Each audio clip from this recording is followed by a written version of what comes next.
Pemirsa, menyikapi terjadi pengusiran wisatawan yang dilakukan anggota pengamanan hotel di kawasan Nusa Dua Badung, Ketua Aliansi Masyarakat Pariwisata Bali, Gusti Kade Sutawa berpendapat hal tersebut tidak seharusnya terjadi apabila anggota pengamanan terkait mampu melakukan pendekatan secara persuasif.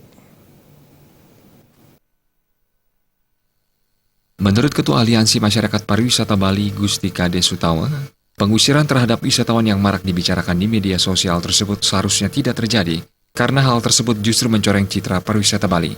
Apabila kawasan tersebut terlarang bagi wisatawan, sebaiknya anggota pengamanan mampu melakukan pendekatan secara halus, bukan sebaliknya melakukan pengusiran tanpa penjelasan. Tindakan ini justru memicu persepsi negatif di kalangan wisatawan. Memang konotasi pengusiran agak kurang baik ya, tapi memang itu perlu ditelusuri seperti apa pengusirannya. Kalau menurut saya tidak perlu sampai mengusir lah, mungkin perlu ada pendekatan yang lebih soft ya, kita bicara baik-baik kepada tamu bahwa kawasan itu mungkin kawasan privasi hotel ya dan lain sebagainya. Jadi karena kalau kesan mengusir itu kan konotasi kurang baik buat destinasi dan itu bisa menimbulkan persepsi yang macam-macam di kemudian hari. Kelangsungan kepariwisataan Bali wajib dijaga dengan menjamin keamanan dan kenyamanan wisatawan. Bila citra pariwisata Bali tercoreng akibat masalah sepele, Bali tidak akan dilirik lagi oleh wisatawan. Darta